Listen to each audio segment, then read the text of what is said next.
To strip the paint of this 1952 Chevy truck, I use C3 stripping gel.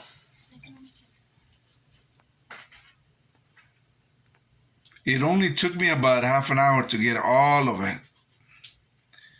It's pretty good. It's pretty good. It doesn't smell. It does not smell. It didn't irritate my eyes or my nose. It's pretty good.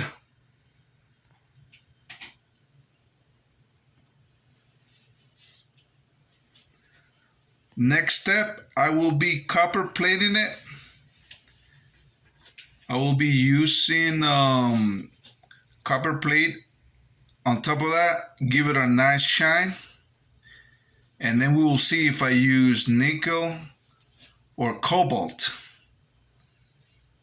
I could also use tin, which is a very nice color. The tin is like pewter when it's freshly casted. It's very nice shine. It looks like silver.